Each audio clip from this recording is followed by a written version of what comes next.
muscle up progression as we're trying to teach you guys just a couple progressional drills to get you into maybe your first muscle up here. So the drill we're going to go in today doesn't really have a name, so if you guys want to try to come up with one after you watch this video, I'd love to hear it. But I guess we'll just kind of nickname it the Superman drill for now.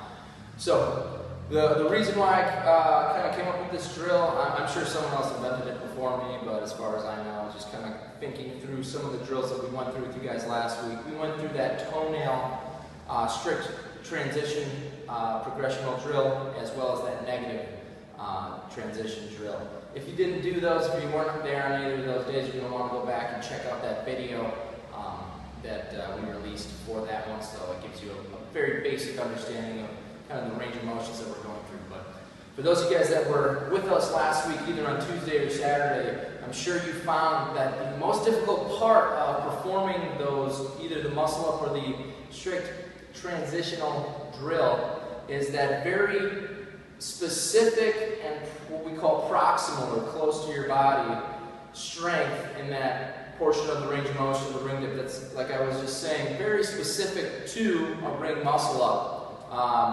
Because obviously when we're doing other pulling motions like a pull-up, we're just kind of finishing at our chin. When we're doing a ring dip, at very best we're going down to the top of our armpits, and we just never work any strength exercises that get that very specific range of motion where we're kind of tracing the pec line, or as I was saying before, doing the Superman pulling his cape out motion.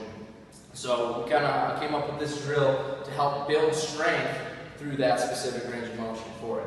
So we'll give you a kind of a front view, and then we'll move you to the side for a second. I'm in here rocking this solo, so be patient with me here.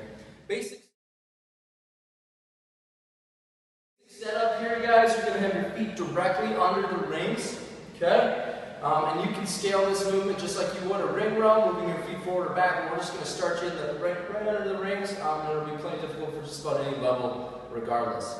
So we're directly under the rings. I've got my, you can get your false grip established, like we talked about last week. 6 o'clock, fold it over, give yourself knocks. But we're actually going to start in the bottom of a ring dip. So just to back up a bit, you can see I have the rings adjusted already. The top of the rings at about shoulder height. Or basically the ring should be, just tall enough so that you are in the bottom of the ring dip when you're in a standing position. Okay, so this is where I'm going to start. In a standing position, the bottom of the ring dip. I'm going to just kind of fall back while emphasizing keeping the ring glued to my shirt. And I'll show you what I mean. I'm going to keep it in contact with my chest, bring my knuckles together and pull. I'm going to pull back through that same range of motion. Okay? So,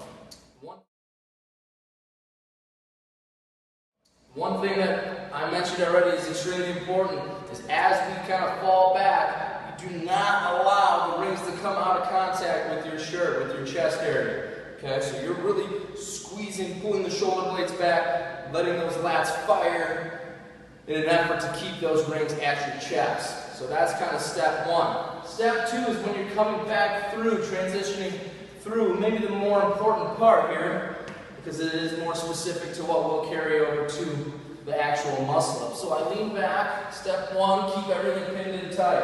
As I pull back through to finish the movement, I'm going to really emphasize only pulling with my upper body. So sometimes you'll see people, if they're lacking a bit of strength, they'll compensate by doing is to get maybe some kind of a leg swing or hip swing action in an effort to complete the exercise. And it's not